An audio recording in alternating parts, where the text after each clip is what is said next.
Hello student and welcome back to your YouTube channel. Today we will discuss about the formal charge. What is formal charge? Let us start the video. Formal charge. The formal charge on an atom in a molecule or ion is defined as the charge assigned to an atom. Charge assigned to an atom in a molecule, assuming that all electron in a bond equally shared. मतलब किसी भी molecule में जो एक atom द्वारा charge assign किया गया होता है उसी को हम क्या बोलते हैं, उस एटम का फॉर्मल चार्ज बोलते हैं. ठीक, एक लाइन में करना हो तो the charge on an atom in a Lewis dot structure is called formal charge. मतलब जो लेविस डॉट स्ट्रक्चर में किसी भी एटम के ऊपर जो चार्ज होता है उसी को हम बोलते हैं फॉर्मल चार्ज. फॉर्मल चार्ज निकालते कैसे हैं? फॉर्मल चार्ज निकालने के लिए एक फार्मूला है. Formal charge equal to total number of balance electron. मतलब जो बैलेंस इलेक्ट्रॉनों की संख्या होती है उसको लिखेंगे. ठीक, उसके बाद है total number of non bonding electron. Total number of non bonding electron मतलब lone pair.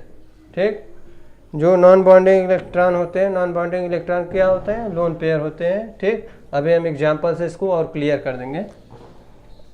Minus half of total number of bonding electron. मतलब जो बॉन्डिंग इलेक्ट्रॉन में जितने भी बॉन्डिंग इलेक्ट्रॉन बॉन्ड बनाने में, बॉन्ड फॉर्मेशन में जो भी इलेक्ट्रॉन पार्टिसिपेट करते हैं उसका हाफ कर देना है. ठीक, तो हमको क्या निकल आएगा? हमारा फॉर्मल चार्ज निकल आएगा. ठीक, शॉर्ट में लिखें VE मतलब बैलेंस इलेक्ट्रॉन, NBE मतलब non bonding electron, half of B bonding electron. ठीक, तो हम एक एग्जांपल लेते हैं जिससे आपको और भी क्लियर हो जाएगा. जैसे मान लीजिए O3 है. एग्जांपल में हमने लिया O3 मॉलिक्यूल लिया. ठीक, O3 का लेविस डॉट स्ट्रक्चर कैसे बनेगा? O डबल बॉन्ड O क्या बनता है?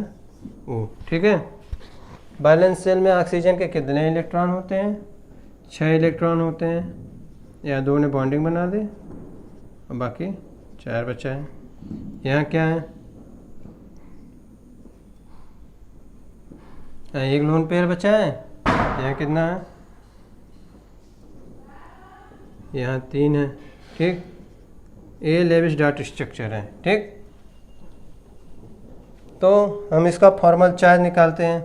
फॉर्मल चार्ज निकालने के लिए हम इसकी नंबरिंग कर देते हैं.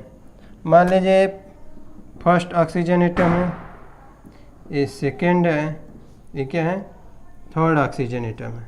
ठीक, तो हम देखते हैं formal charge on first oxygen. ठीक, तो इसको देखिए हमारा क्या है formula? Total number of balance electron. Oxygen के वैलेंसी कितनी होती है? 6 होती है. 6 इलेक्ट्रॉन होते हैं बैलेंस शेल में, तो हम लिख लेंगे क्या? 6. ठीक, माइनस नॉन बॉन्डिंग इलेक्ट्रॉन. इसमें कितने नॉन बॉन्डिंग इलेक्ट्रॉन हैं? 1 2 3 4 माइनस 4. ठीक, उसके बाद क्या है? उसके बाद हमारा है half of bonding electron. Bonding electron कितने हैं इसमें? 1 है, 2 3 और 4. 4 इलेक्ट्रॉन बॉन्ड बनाने में पार्टिसिपेट हुए हैं. हम क्या कर लेंगे? Half of 4 minus 1/2 into 4. 2 से 4 कट गया, 2 आया. -4 और -2 कितना हुआ? 6 माइनस 6 बराबर 0. मतलब इसमें फॉर्मल चार्ज कितना आया? इसमें फॉर्मल चार्ज आया हमारा 0. ठीक, अब देखिए सेकेंड वाले ऑक्सीजन का फॉर्मल चार्ज निकालते हैं. Formal charge on second oxygen second. ठीक, क्या आएगा इसमें? देखिए सेकेंड ऑक्सीजन में पहले फार्मूला क्या है, बैलेंस इलेक्ट्रॉन, बैलेंस तो वही रहेगा आपका 6, ऑक्सीजन के बैलेंस शेल में 6 इलेक्ट्रॉन 6, ठीक। उसके बाद non bonding electron, non bonding electron कितने हैं, 2 हैं, -2, माइनस का 2। अब क्या है, half of bonding electron, half of bonding electron कितने हैं, 1 2, ठीक, 4 2 6, माइनस का क्या 1/2 × 6, ठीक। इसका कितना आया, 2 दूनी 4, 2 3 6, 3, -3 और -2 -5, क्या आया 6 - 5 इक्वल टू कितना आया, प्लस का 1, ठीक। सेकेंड ऑक्सीजन का फॉर्मल चार्ज कितने आएगा, प्लस का 1, ठीक। अब थर्ड वाले का देख लेते हैं, formal charge on oxygen third क्या आएगा, देखिए इधर बैलेंस सेल में तो इतने ही इलेक्ट्रॉन होंगे 6, minus non bonding electron, non bonding electron कितने हैं, 6 इलेक्ट्रॉन है, माइनस का 6, फिर half of bonding electron, minus का हाफ ऑफ बॉन्डिंग इलेक्ट्रॉन कितना है, half of bonding electron, bonding electron कितने हैं, 1 और 2, ये 2 इलेक्ट्रॉन है बॉन्डिंग में, ठीक। तो क्या हो जाएगा, × 2, कितना हुआ, 2 1 जा 2, बचा कितना 1, 6 - 1 -7, 6 - 7 कितना हुआ, माइनस का 1, मतलब इस पर कितना चार्ज आया है, इस पर -1 चार्ज, और टोटल चार्ज कितना है 0, +1 -1, टोटल पे चार्ज कितना आ गया 0, ठीक है। ये हुआ फॉर्मल चार्ज। इसके ओजोन के प्रत्येक ऑक्सीजन एटम पे कितना फॉर्मल चार्ज है उसको हमने निकाला, ठीक है। एक एग्जांपल और देख लेते हैं हम, कार्बोनिल ग्रुप लेते हैं, सी, कार्बन के पास कितने हैं 4 इलेक्ट्रॉन, लेविस डॉट स्ट्रक्चर यही है आपका, ठीक, लेविस डॉट स्ट्रक्चर यही है कार्बोनिल का, ठीक। अब देखिए कार्बोनिल का लेविस डॉट स्ट्रक्चर बना लिया हमने, ठीक। ये क्या होगा, formal charge on carbon atom, ये क्या लेंगे, कितना आएगा आपका formal charge on carbon atom, क्या है फार्मूला, बैलेंस इलेक्ट्रॉन, बैलेंस कितना होता है कार्बन के 4 होता है, बैलेंस सेल में 4 इलेक्ट्रॉन होते हैं कार्बन के, हमने 4 लिख लिया, माइनस का नॉन बॉन्डिंग इलेक्ट्रॉन, माइनस का नॉन बॉन्डिंग में 2 इलेक्ट्रॉन है, × का half of bonding electron, bonding करने में कितने इलेक्ट्रॉन आए हैं, बॉन्डिंग इलेक्ट्रॉन यानी 6, कितना आ गया 2 के 2 2 3 6, 3 - 2 5, कितना आया माइनस का 1 आया, ठीक, माइनस का 1, formal charge on oxygen atom,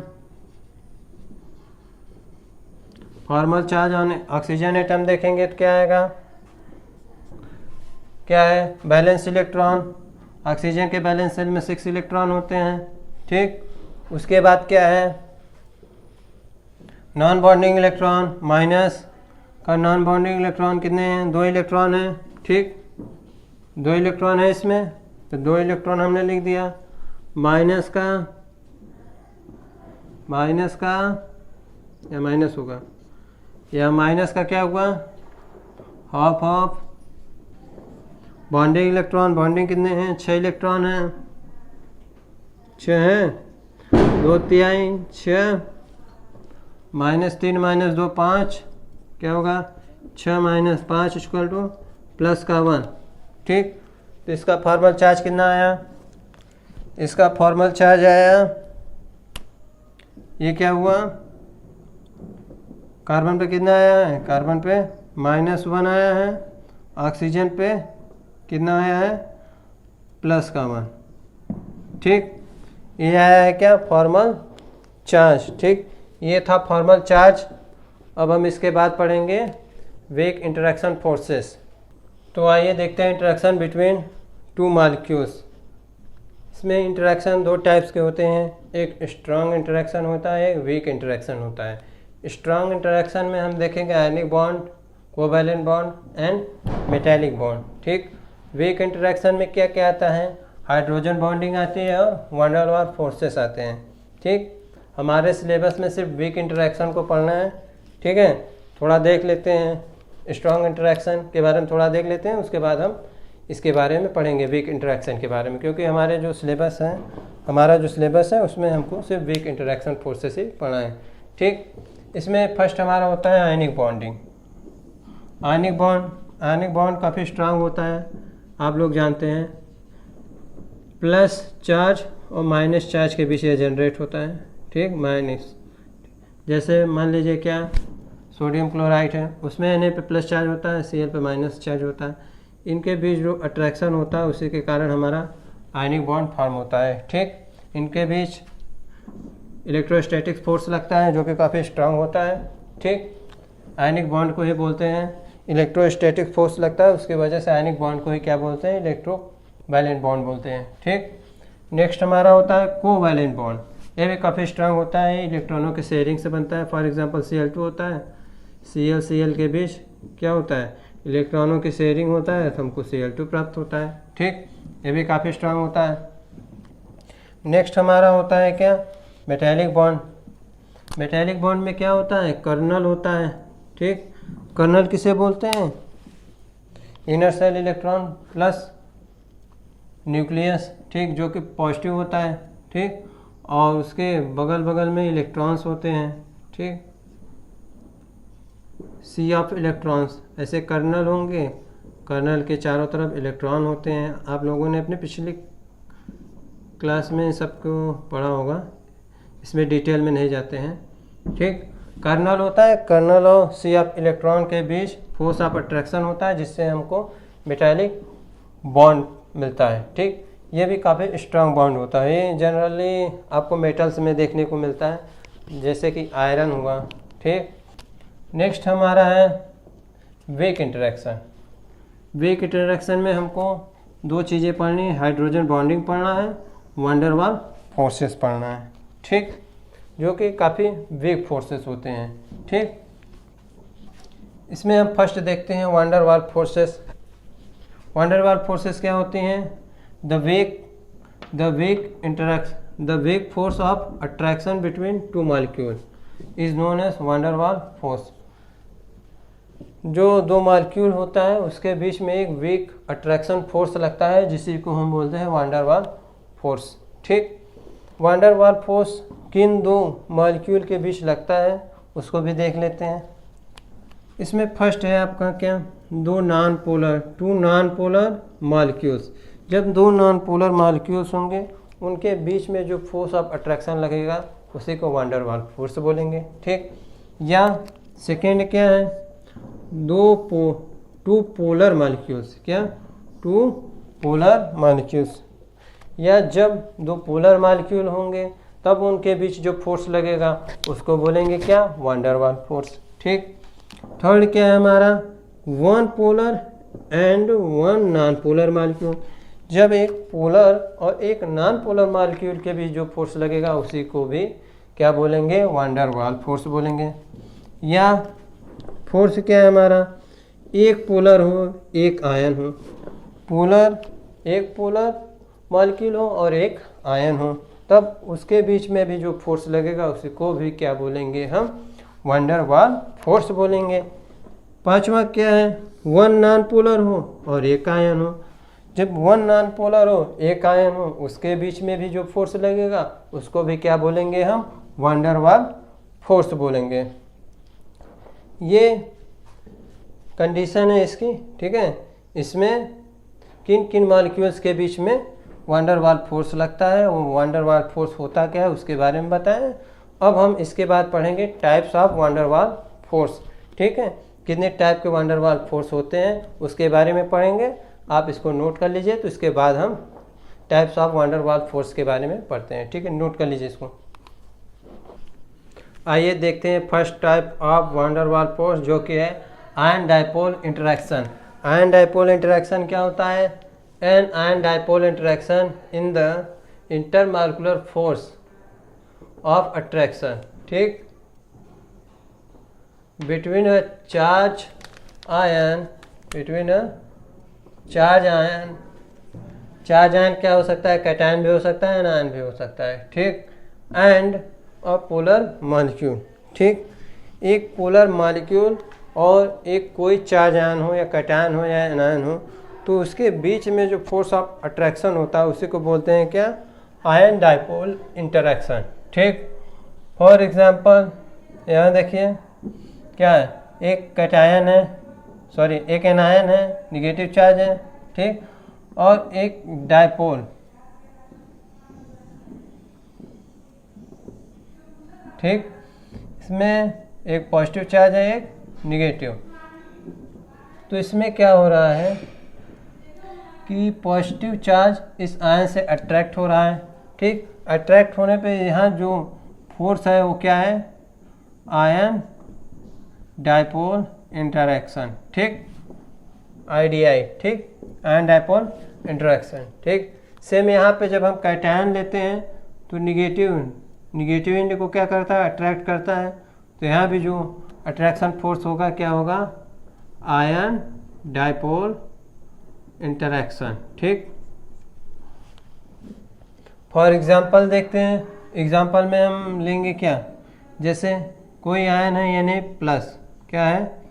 Na plus positive ion है। तो होता क्या है,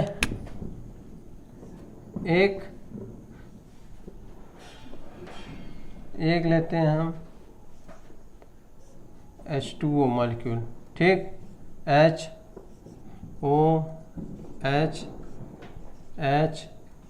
HOH एंड H। यहाँ पे देखेंगे ये जो ऑक्सीजन है वो मोर इलेक्ट्रोनिगेटिव है, हाइड्रोजन से यहाँ पार्शियली निगेटिव चार्ज आएगा, यहाँ पार्शियली पॉजिटिव आएगा, यहाँ पार्शियली पॉजिटिव आएगा। वैसे यहाँ पे भी partially negative, partially positive, partially positive, partially negative, partially positive and partially positive. यहाँ डाइपोल बन गया। तो पॉजिटिव आयन और निगेटिव ये ऑक्सीजन के बीच एक इंटरेक्शन हुआ, ठीक, अट्रैक्शन हो रहा है। यहाँ भी अट्रैक्शन हो रहा है ऑक्सीजन और सोडियम के बीच, यहाँ भी। तो इस टाइप का इंटरेक्शन होता है उसी को बोलते हैं क्या? आयन डाइपोल इंटरेक्शन, ठीक। ये आयन डाइपोल इंटरेक्शन था। और सेकेंड टाइप का हमारा वैन डर वाल फोर्स है। सेकेंड फोर्स क्या है? Dipole dipole interaction. Dipole dipole जब दो डाइपोल्स के निगेटिव चार्ज, निगेटिव पोल और पॉजिटिव पोल अट्रैक्ट होंगे तो यहाँ होगा डाइपोल डाइपोल इंटरेक्शन। थोड़ा देख लेते हैं। A dipole dipole interaction is the intermolecular force of attraction between the positive end, ठीक, of one polar molecule and the negative end of other polar molecule. यानी दो पोलर मॉलिक्यूल होंगे, उसके एक पॉजिटिव एंड और एक नेगेटिव एंड के बीच में जो फोर्स ऑफ अट्रैक्शन लगेगा उसी को बोलेंगे क्या? डाइपोल डाइपोल इंटरेक्शन, ठीक। फॉर एग्जांपल के लिए आप मॉलिक्यूल ले सकते हैं किसका? HCl ले लीजिए या HF ले लीजिए। HF लेते हैं, ठीक, HF। यहाँ पे पोलर मॉलिक्यूल है, ठीक। ये हाईली इलेक्ट्रोनेगेटिव होता है फ्लोरीन हाइड्रोजन से, तो यहाँ क्या होगा? पार्शियली पॉजिटिव जनरेट होगा या पार्शियली निगेटिव जनरेट होगा। एक और मॉलिक्यूल ले लेते हैं, क्या होगा, HF, यहाँ भी पार्शियली निगेटिव, यहाँ पार्शियली पॉजिटिव जनरेट होगा।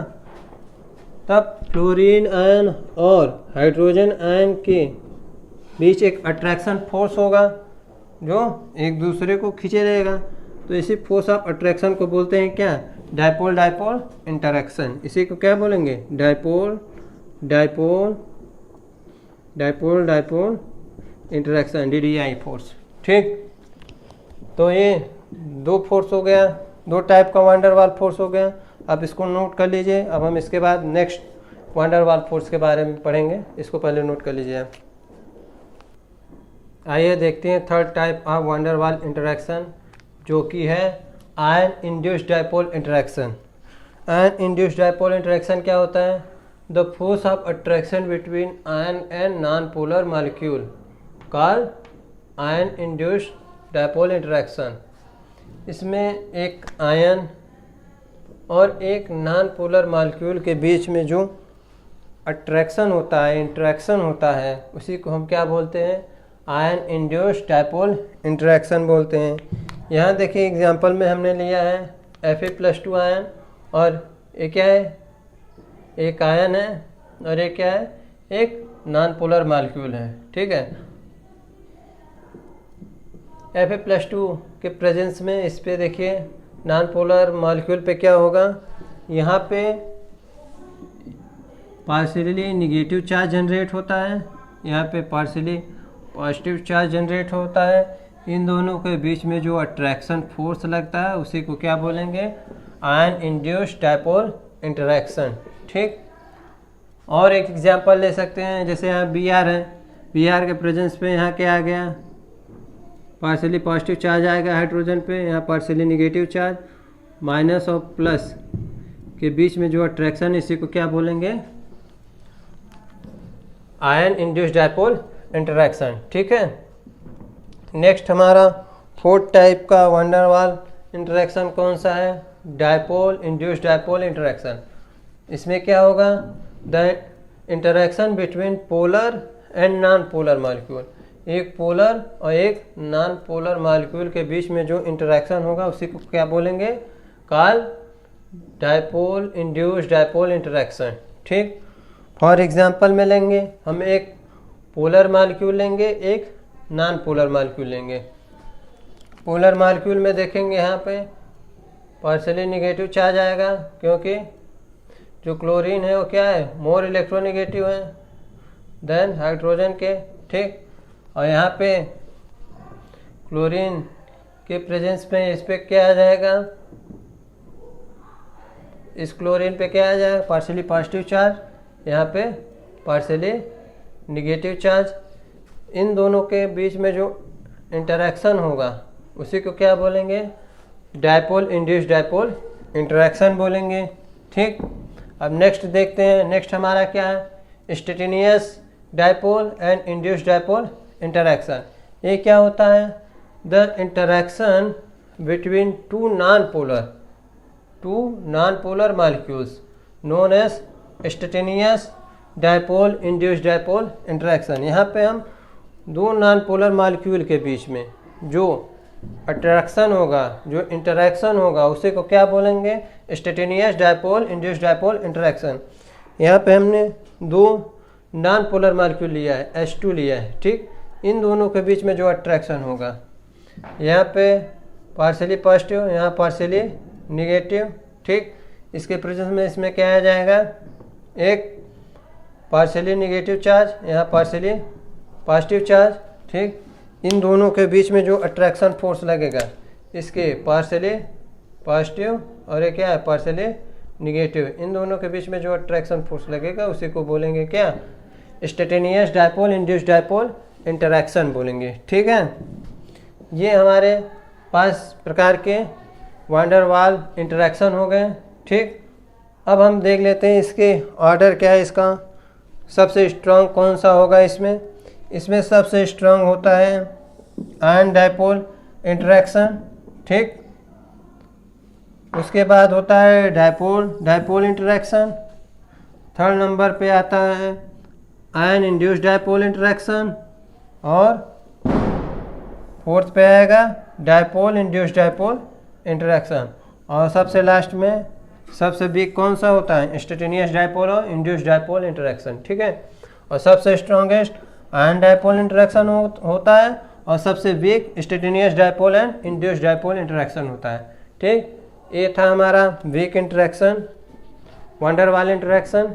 इसके बाद हम पढ़ेंगे डायपोल मोमेंट के बारे में। आप इसको नोट कर लीजिए। उसके बाद हम देखते हैं डायपोल मोमेंट क्या होता है और डायपोल मोमेंट निकाला कैसे जाता है, उन सब बारे में देखेंगे। आप इसको नोट कर लीजिए।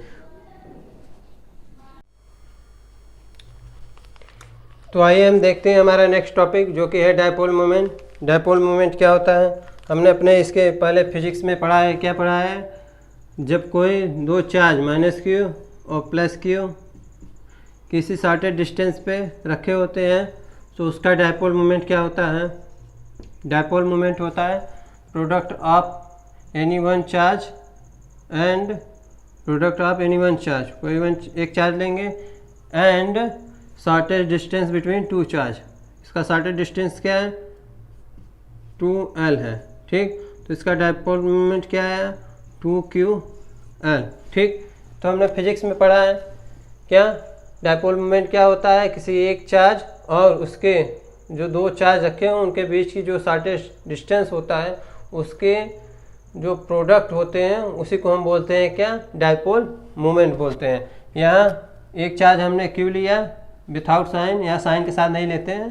ठीक, और यहाँ जो शॉर्टेज डिस्टेंस है दोनों के बीच 2L है, तो इन दोनों का प्रोडक्ट क्या आया है? 2QL। ये इसका क्या है? डायपोल मोमेंट है। ठीक, और केमिस्ट्री में देखते हैं तो केमिस्ट्री में जैसे हम कोई एक HCl का मॉलिक्यूल लेते हैं, ठीक, HCl। ठीक, तो यहाँ पे इलेक्ट्रोनेगेटिविटी डिफरेंस के कारण यहाँ पे दो पोल जनरेट होगा। एक पे पॉजिटिव चार्ज आएगा, एक पे नेगेटिव चार्ज आएगा। यहाँ जो क्लोरीन है यहाँ क्या होगा? मोर इलेक्ट्रोनेगेटिव होता है देन हाइड्रोजन, तो इस पे निगेटिव चार्ज आया और हाइड्रोजन पे क्या आया? पॉजिटिव चार्ज आया। मान लीजिए इनका बॉन्ड लेंथ क्या है? एक स्मॉल डी है। ठीक, चार्ज मान लीजिए इसका क्या है? प्लस क्यू और माइनस क्यू। ठीक, या क्यू कर दीजिए। ठीक, तो इसका जो डायपोल मोमेंट होगा, डायपोल मोमेंट को म्यू से इसमें लिखेंगे। डायपोल मोमेंट क्या होगा?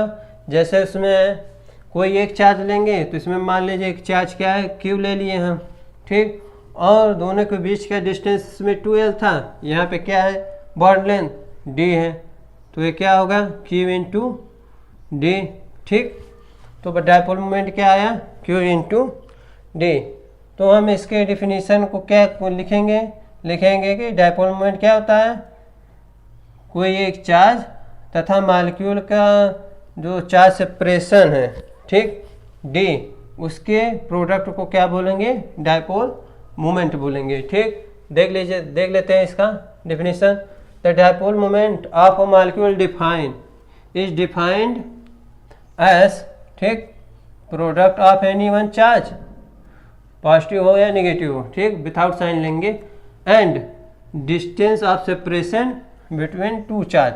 ठीक, यहाँ पे चार्ज क्या है? क्यू ले लिए हैं। Distance of separation between two charge क्या है? डी है। डी क्या है? बॉन्ड लेंथ है। ठीक, तो हमारा क्या हो गया? डायपोल मोमेंट क्या होगा? Mu equal to Q into D है। ठीक, ये था डायपोल मोमेंट। डायपोल मोमेंट एक क्या है? वेक्टर क्वांटिटी है। ठीक, डायपोल मोमेंट वेक्टर क्वांटिटी है, इसलिए इसमें क्या होगा? मैग्नीट्यूड भी होगा और डायरेक्शन भी होगा। ठीक, तो इसका डायरेक्शन देख लेते हैं क्या होगा। डायरेक्शन केमिस्ट्री में क्या होता है कि लो इलेक्ट्रोनेगेटिव एटम से हाई इलेक्ट्रोनेगेटिव एटम की तरफ डायपोल मोमेंट का डायरेक्शन होता है। यहाँ लो क्या है? लो हाइड्रोजन है। ठीक, लो इलेक्ट्रोनेगेटिव, इसमें कौन सा है? हाइड्रोजन है। और हाई क्या है? हाई क्लोरीन है। तो इसका डायरेक्शन क्या होगा, हाइड्रोजन से क्लोरीन की तरफ डायपोल मोमेंट का डायरेक्शन होगा। ठीक, इसकी यूनिट देख लेते हैं। इसकी यूनिट आप कूलाम मीटर भी कह सकते हैं। क्यू का क्या होता है, कूलाम होता है। ठीक, डी का क्या होता है, मीटर। डी क्या है, डिस्टेंस है। ये क्या है, चार्ज है, कूलाम मीटर। लेकिन इस एसआई यूनिट है इसका। और एक यूनिट होता है डिवाई। ठीक, डिवाई, इसे हम कैपिटल डी से डिनोट करते हैं। ठीक, कुछ यूनिट कन्वर्जन को देख लेते हैं जो कि आपके न्यूमेरिकल में आपको काम देगा। ठीक, इसमें पहला है 1 debye equal to 10⁻⁻18 ESU centimetre. ठीक, सब बहुत इंपॉर्टेंट यूनिट कन्वर्जन है जो कि आपके न्यूमेरिकल में काम देंगे। तो आप लोग इसको देख लीजिए जिससे कि आप न्यूमेरिकल आसानी से कर लें। ठीक, 1 डिवाई इक्वल टू 10⁻⁻18 ESU पर सेंटीमीटर। ठीक, 1 debye equal to 3.33 into 10⁻⁻13 coulomb metre है। ये ESU सेंटीमीटर है, ये क्या है, कूलाम मीटर है। ठीक, कंफ्यूज मत होइएगा। इलेक्ट्रॉन का चार्ज देखते हैं कूलाम में तो 1.6 इंटू 10⁻⁻19 कूलाम होता है। अगर ESU में देखेंगे तो क्या होगा, 4.8 इंटू 10⁻10 ESU होता है। ठीक, और वैसे ही एक एंगस्ट्रॉम बराबर होता है 10⁻6 सेंटीमीटर। ठीक, मीटर में करेंगे तो एक एंगस्ट्रॉम बराबर 10⁻10 मीटर होगा। ठीक, अब आइए देख लेते हैं बॉन्ड मूवमेंट क्या होता है। बॉन्ड मूवमेंट एक प्रकार का डायपोल मूवमेंट ही होता है। जैसे कोई सिंगल बॉन्ड रहता है तो उसमें जैसे HCl ही ले लिए, हमारा HCl है। ठीक, बॉन्ड मूवमेंट क्या होगा, वही जो डायपोल मूवमेंट होता है वही बॉन्ड मूवमेंट। किसी भी बॉन्ड का जो डायपोल मूवमेंट होता है उसे को क्या बोल देंगे, बॉन्ड मूवमेंट। ठीक, किसी भी मॉलिक्यूल के बॉन्ड का जो डायपोल मूवमेंट होता है उसी को बोलते हैं बॉन्ड मूवमेंट।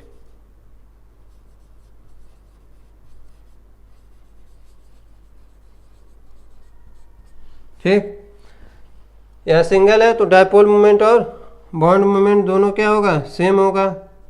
डायपोल मूवमेंट भी सेम, बॉन्ड मूवमेंट भी सेम, क्योंकि यह सिंगल बॉन्ड है। ठीक, जब दो बॉन्ड हो जाते हैं, जैसे H2O मॉलिक्यूल ले लिए तो इस बॉन्ड का अलग मूवमेंट होगा, इस बॉन्ड का अलग मूवमेंट होगा। इसका डायरेक्शन देखिए, low electronegative atom to high electronegative. ये लो हाइड्रोजन है, इसका क्या होगा, ऑक्सीजन है। ठीक, इधर क्या है, इधर हाइड्रोजन से ऑक्सीजन की तरफ। ठीक, तो इसका जो रिजल्टेंट होगा, यहाँ पे लोन पेयर भी होता है, दो लोन पेयर होगा, वैलेंसी 6 होती है, तो इसका लोन पेयर की तरफ ही डायरेक्शन होता है। ठीक, तो इसका जो रिजल्टेंट होगा, इसका बॉन्ड मूवमेंट, इसका बॉन्ड मूवमेंट।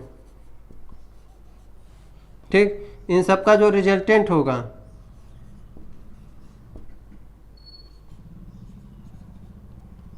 वो क्या होगा, डायपोल मूवमेंट। ठीक, सिंगल बॉन्ड रहता है तो बॉन्ड मूवमेंट ही डायपोल मूवमेंट रहती है। जब एक से अधिक बॉन्ड होते हैं तो बॉन्ड मूवमेंट, जितने भी बॉन्ड मूवमेंट है उसका रिजल्टेंट क्या होता है, डायपोल मूवमेंट होता है। ठीक, ये हमने देखा डायपोल मूवमेंट और बॉन्ड मूवमेंट। ठीक, यूनिट कन्वर्जन देखा। ठीक है, अब हम इसके बाद पढ़ेंगे डायटोमिक एंड पॉलीएटॉमिक मॉलिक्यूल के डायपोल मूवमेंट को कैसे निकालते हैं। उसके बाद हम पढ़ेंगे परसेंटेज आयनिक कैरेक्टर, इसको पहले आप नोट कर लीजिए, उसके बाद हम इसके आगे पढ़ते हैं। ठीक, तो आइए देखते हैं, हमारा नेक्स्ट टॉपिक है molecular structure.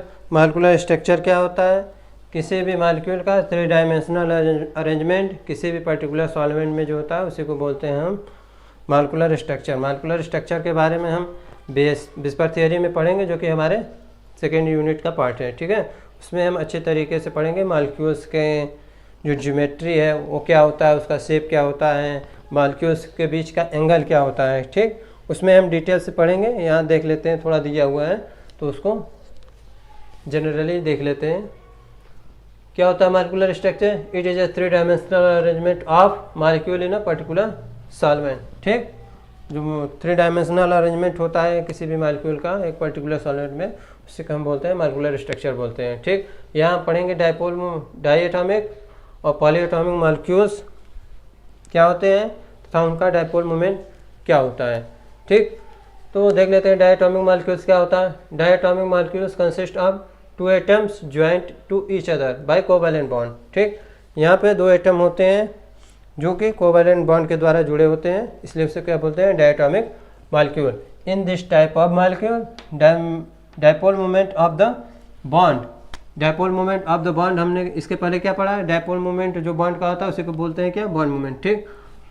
Dipole moment of the bond also gives the dipole moment of the molecule, ठीक। जो dipole moment of the bond होगा, जो बॉन्ड का डायपोल मोमेंट होगा जिसे बॉन्ड मोमेंट बोलते हैं, जो बॉन्ड मोमेंट होगा वही पूरे मॉलिक्यूल का डायपोल मोमेंट भी होगा। फॉर एग्जांपल जैसे हम देख लेते हैं HCl है, क्या है HCl, यहाँ क्या है 2 एटम है, 2 एटम कोवैलेंट बॉन्ड द्वारा जुड़े होंगे, इसलिए इसे क्या बोलेंगे डायएटॉमिक मॉलिक्यूल बोलेंगे, ठीक। डायएटॉमिक मॉलिक्यूल बोलेंगे तो इसका जो बॉन्ड मोमेंट होगा, बॉन्ड मोमेंट वही इसका डायपोल मोमेंट होगा, ठीक, क्योंकि यहाँ सिर्फ एक बॉन्ड है, जो इसका बॉन्ड मोमेंट होगा वही इस मॉलिक्यूल का डायपोल मोमेंट भी होगा, ठीक। जैसे इसका डायपोल मोमेंट आता है म्यू, क्या आता है इसका 1.03 डिवाई आएगा, ठीक।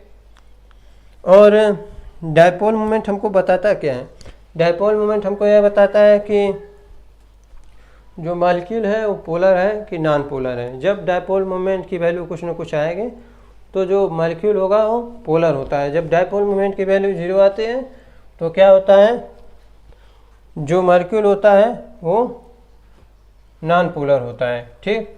और जो डायपोल मोमेंट होता है वो डिपेंड किन बातों पर करता है, पहला जब एटम्स के बीच में इलेक्ट्रोनेगेटिव डिफरेंस ज़्यादा होता है तो उस मॉलिक्यूल का जो डायपोल मोमेंट होता है वो भी ज़्यादा होता है। फॉर एग्जांपल देखिए, हमने लिया HF लिया है, क्या लिया HF लिया, HCl लिया, HBr लिया एंड HI लिया, ठीक। तो हम इसमें देखेंगे किसमें डायपोल मोमेंट ज़्यादा है। डायपोल मोमेंट उसी में ज़्यादा होगा जिसमें इलेक्ट्रोनेगेटिव डिफरेंस ज़्यादा हो। इसमें देखिए फ्लोरीन सबसे ज़्यादा इलेक्ट्रोनेगेटिव है, उसके बाद क्लोरीन है, उसके बाद ब्रोमीन है और सबसे कम इलेक्ट्रोनेगेटिव आयोडीन होता है। तो डायपोल मोमेंट किसमें ज़्यादा होगा, जिसमें इलेक्ट्रोनेगेटिव डिफरेंस ज़्यादा होगा। तो इलेक्ट्रोनेगेटिव डिफरेंस किसमें ज़्यादा है, HF में ज़्यादा है, तो इसका डायपोल मोमेंट भी ज़्यादा होगा, ठीक। उससे इसका फिर ये सबसे ज़्यादा HF का होगा, सबसे ज़्यादा HI का होगा। क्यों होगा, क्योंकि इलेक्ट्रोनेगेटिव डिफरेंस HF का सबसे ज़्यादा और HI का सबसे कम है, ठीक। ये था डायएटॉमिक मॉलिक्यूल का डायपोल मोमेंट। अब हम पढ़ेंगे पॉलीएटॉमिक मॉलिक्यूल। पॉलीएटॉमिक मॉलिक्यूल क्या होता है, a polyatomic molecule contains more than 2 atom joint by covalent bond. Diatomic में 2 एटम ज्वाइंट रहते थे, यहाँ पॉलीएटॉमिक में मोर देन 2 एटम, मतलब 2 से अधिक एटम्स जो होंगे वो कोवैलेंट बॉन्ड के द्वारा जुड़े होंगे, ठीक। इस टाइप के जो मॉलिक्यूल होंगे उसे पॉलीएटॉमिक मॉलिक्यूल्स बोलेंगे। The idea of dipole play major role in the individual bond within the molecule, ठीक। इसमें जो पॉलीएटॉमिक मॉलिक्यूल होता है उसमें जो डिफरेंट बॉन्ड होते हैं उसके जो डायपोल मोमेंट होते हैं वो भी डिफरेंट आते हैं, ठीक। Bond dipole is the dipole moment of individual bond in the polyatomic molecule. क्या है, पॉलीएटॉमिक मॉलिक्यूल, ठीक। पॉलीएटॉमिक मॉलिक्यूल, जो पॉलीएटॉमिक मॉलिक्यूल होते हैं उसके जो बॉन्ड मोमेंट होते हैं वो डिफरेंट हो सकते हैं, ठीक। लेकिन जो बॉन्ड मूवमेंट का रिजल्टेंट होगा पूरे मॉलिक्यूल का, वही इस मॉलिक्यूल का डायपोल मूवमेंट कहलाता है। फॉर एग्जांपल ले लेते हैं, जैसे कोई एक एग्जांपल लेंगे, ठीक। हमारा क्या है, कार्बन डाइऑक्साइड CO2 ले लेते हैं, ठीक। CO2 का हम स्ट्रक्चर बनाते हैं तो C डबल बॉन्ड O आता है, C डबल बॉन्ड O, ठीक। हम विस्पर थ्योरम इसके बारे में पढ़ेंगे कि इसका स्ट्रक्चर कैसे बनता है, इन बीच के एंगल, इसका एंगल कितना होता है। इसका एंगल होता है 180 डिग्री, ठीक। अभी याद कर लेते हैं, इसके बारे में अच्छे तरीके से हम लोग विस्पर थ्योरी सेकेंड यूनिट में पढ़ेंगे, ठीक। और इसका जो शेप होता है वो लीनियर होता है। क्या होता है, लीनियर होता है, ठीक। अब हम यहाँ पे देखते हैं, जो इसका डायपोल मोमेंट का डायरेक्शन देखते हैं। डायपोल मोमेंट का डायरेक्शन होता है low electronegative atom to high electronegative, low electronegative to high electronegative atoms, ठीक। ये दोनों वेक्टर क्वांटिटी हैं, ठीक, सेम वेक्टर हैं, डिफरेंट डिफरेंट डायरेक्शन में जा रहे हैं, तो कैंसिल आउट होके यहाँ dipole moment mu equal to क्या आ जाएगा, 0 आता है, ठीक। तो यहाँ पे देखेंगे कि यहाँ जो बॉन्ड है वो पोलर है। क्या है, बॉन्ड पोलर है, लेकिन जो टोटल मॉलिक्यूल है वो नॉन पोलर है। क्यों, क्योंकि यहाँ म्यू इक्वल टू 0 आ रहा है, ठीक। और सेकेंड एग्जांपल लेना चाहे तो ले सकते हैं, H2O का लेंगे। H2O का लेंगे तो क्या आता है इसका, O H और H, ठीक। यहाँ देखेंगे डायपोल मोमेंट का direction low electronegative to high electronegative, यहाँ भी देखेंगे low electronegative to high electronegative, ठीक। यहाँ लोन पेयर भी रहता है, लोन पेयर का डायरेक्शन जिधर लोन पेयर रहता है उधर बनाते हैं, ठीक। तो इसमें देखेंगे तो जो डायपोल मोमेंट होगा वो 0 नहीं होगा। क्यों, क्योंकि वेक्टर्स सभी के सब ऊपर ही जा रहे हैं, तो इन सब का ऐड हो जाएगा, तो इसका जो डायपोल मोमेंट आएगा, म्यू आएगा, वो आता है 1.83 DY आता है, ठीक। तो ये जो मॉलिक्यूल है क्या है, ये पोलर मॉलिक्यूल है, ठीक। क्यों, क्योंकि इसका म्यू कुछ ना कुछ आया है, ठीक। और जैसे हमको कोई दो वेक्टर दिया रहता है, ठीक, μ1 एंड μ2 एंगल थीटा पे, तो हमारा जो रिजल्टेंट वेक्टर होता है म्यू रिजल्टेंट, वो क्या होता है, हमने फिजिक्स में वेक्टर में पढ़ा हुआ है, क्या होता है, μ1 का स्क्वायर प्लस μ2 का स्क्वायर प्लस 2 μ1 μ2 cos थीटा, ठीक। जब हमको μ1 की वैल्यू दी रहेगी, μ2 की वैल्यू दी रहेगी और थीटा एंगल दिया रहेगा, तो हम म्यू रिजल्टेंट भी निकाल सकते हैं, ठीक। तो ये था हमारा मॉलिक्यूलर स्ट्रक्चर तथा diatomic polyatomic molecule का जो डायपोल मोमेंट होता है वो कैसे निकाला जाता है, ठीक। हमने इसके बारे में पढ़ लिया, अब आप इसको नोट कर लीजिए। इसके बाद हम नेक्स्ट टॉपिक है हमारा परसेंटेज ऑफ आयनिक कैरेक्टर, ठीक, उसको हम पढ़ेंगे और उसको कैसे निकालते हैं उसको देखेंगे, आप नोट कर लीजिए। उसके बाद हम नेक्स्ट टॉपिक देखते हैं। तो आइए देखते हैं अब नेक्स्ट टॉपिक, जो कि है ionic character in a molecule, ठीक। An idea about the ionic character in a bond और molecule is provided by dipole moment, ठीक। हमने इसके पहले पढ़ा डायपोल मोमेंट। डायपोल मोमेंट के द्वारा हमको किसी भी कंपाउंड का आयनिक कैरेक्टर निकालने का आइडिया मिला, ठीक, जो कि फार्मूला है परसेंटेज ऑफ आयनिक कैरेक्टर। क्या है formula, observe dipole moment by में calculated dipole moment assuming 100% ionic bond. 100% ionic bond मानकर हम डायपोल मोमेंट कैलकुलेट करते हैं इनटू 100, ठीक।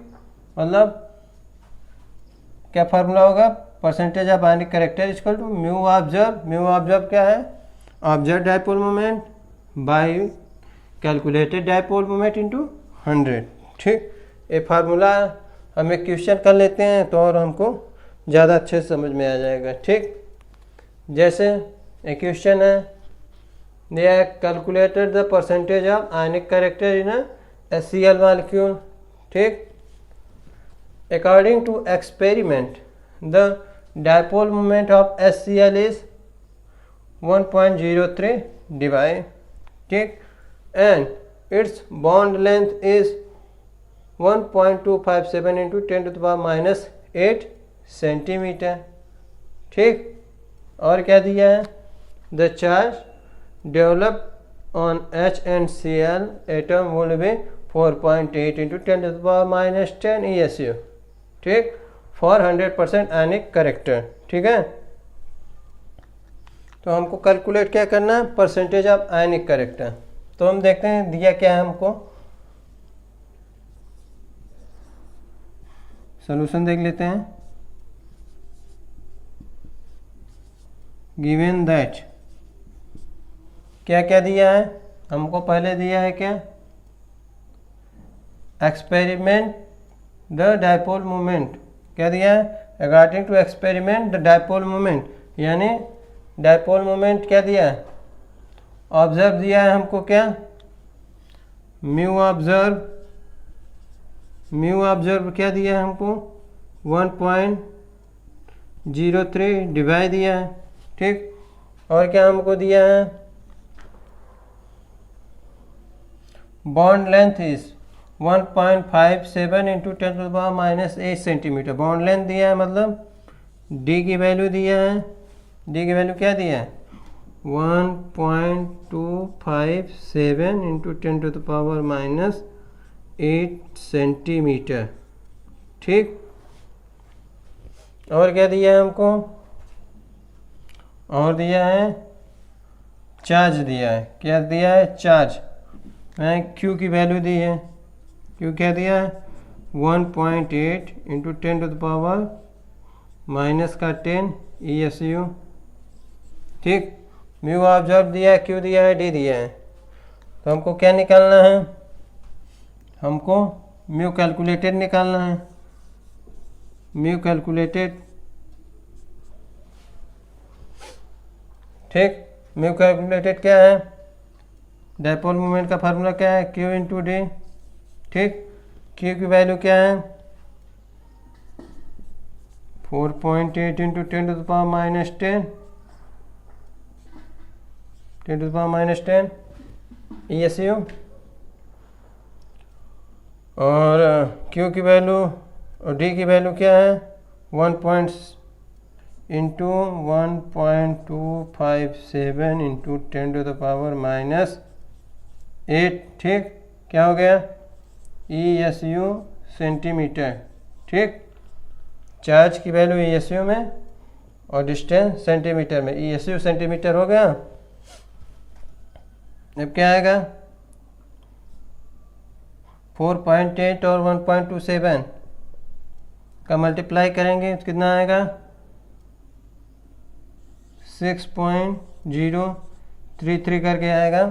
ठीक, इंटू 10⁻10 और -8 क्या हो जाएगा -18। ठीक, ESU सेंटीमीटर। ठीक, हमने इसके पहले कन्वर्जन ऑफ यूनिट में पढ़ा था क्या कि 10⁻⁻8 ESU सेंटीमीटर को हम क्या लिखते हैं, 10⁻⁸ ESU सेंटीमीटर को हम लिखते हैं 1 डिवाइड, तो ये क्या होगा 1 डिवाइड इंटू 6.033, मतलब ये क्या हो गया 6.033 क्या डिवाइड। ठीक, हमको म्यू कैलकुलेटेड मिल गया। अब हमको क्या चाहिए, परसेंटेज ऑफ आयनिक कैरेक्टर।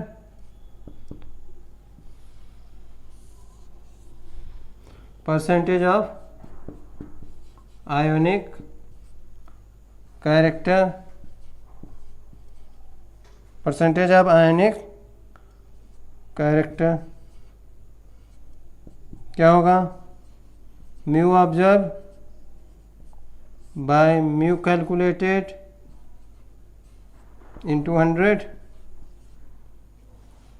तो हमको म्यू ऑब्जर्व दिया है क्या 1.03 डिवाइड, ठीक, बाय कैलकुलेटर हमने निकाला 6.033, ठीक, डिवाइड इंटू 100, ठीक, जैसे डी कैंसिल आउट हो गया। अब आया हमारा क्या, इसको करेंगे तो आएगा 7.08%, ठीक, ये हमारा आंसर हो गया। ठीक है, आप देख लीजिए, नोट्स कर लीजिए। उसके बाद अब नेक्स्ट टॉपिक पढ़ते हैं। नेक्स्ट टॉपिक है हमारा पोलराइजेशन एंड पोलराइजिंग पावर, ठीक, आप देख लीजिए। इसके बाद हम नेक्स्ट टॉपिक अपना पढ़ते हैं। आइए एक बार और देख लेते हैं इसको।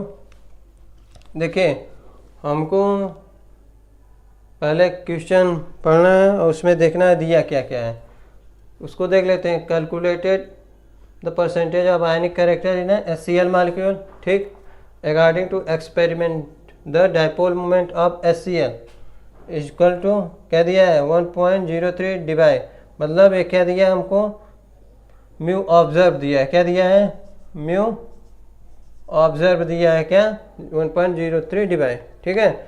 And its bond length is, bond length दिया मतलब इसका डी की वैल्यू दी है, क्या डी की वैल्यू दी 1.257 इंटू 10⁻⁸ सेंटीमीटर, ठीक। The charge develop on hydrogen and chlorine atom will be, charge दिया है, चार्ज क्या है क्यू की वैल्यू दी है, ठीक, 4.8 into 10⁻10 ESU for 100% ionic character, ठीक। हमने 100% आयनिक कैरेक्टर मान के 4.8 इंटू 10⁻10 ESU चार्ज मान लिया, ठीक। तो हमने लिखा क्या, गिवन दैट म्यू ऑब्जर्व दिया है, ठीक, 1.03 डिवाइड, ठीक। उसके बाद डी की वैल्यू दी है 1.257 इंटू 10⁻⁸ सेंटीमीटर, क्यू की वैल्यू दी है 4.8 इंटू 10⁻10 ESU, ठीक है। तो हमको हमारा फार्मूला क्या है, mu observe by mu calculated into 100। तो म्यू ऑब्जर्व हमको मालूम है, म्यू कैलकुलेटर निकालना है, पहले हम म्यू कैलकुलेटर निकाल लेते हैं। म्यू कैलकुलेटर निकालने का फार्मूला क्या है, क्यू इंटू डी, क्यू की वैल्यू दी है, क्यू की वैल्यू हमने रखा है, डी की वैल्यू रखा, ठीक। तो हमको क्या मिला 6.033 इंटू 10⁻18 ESU सेंटीमीटर, ठीक। तो हमने अभी इसके पहले कुछ फार्मूले देखे थे, उसमें था क्या 1 divide equal to 10⁻18 ESU centimetre, ठीक। तो हमने यहाँ क्योंकि हमको म्यू ऑब्जर्व डिवाई में दिया है तो हमने इसको डिवाई में कन्वर्ट कर दिया है, ठीक। हमको मिल गया म्यू ऑब्जर्व की वैल्यू भी मिल गई, म्यू कैलकुलेटेड की भी वैल्यू मिल गई। हमने फार्मूले में रख दिया mu observe by mu calculated into 100, mu observe की वैल्यू रख दी, म्यू कैलकुलेटेड की वैल्यू रख दी, तो हमको क्या मिला 17.08%, ठीक। ये हमारा था परसेंटेज ऑफ आयनिक कैरेक्टर कैसे निकालते हैं, ठीक। अब हम अपने नेक्स्ट क्लास में पढ़ेंगे पोलराइजेशन एंड पोलराइजेबिलिटी। अगर आपको हमारा वीडियो अच्छा लग रहा हो तो उसे लाइक ज़रूर करें और चैनल को भी सब्सक्राइब करें, जिससे कि हमारे आने वाले वीडियो का नोटिफिकेशन आप तक मिलता रहे, ठीक है, तथा हमको वीडियो बनाने का मोटिवेशन भी आपसे मिलता रहे। तो आप इसको ज़्यादा से ज़्यादा लाइक करें और सब्सक्राइब करें। थैंक्स।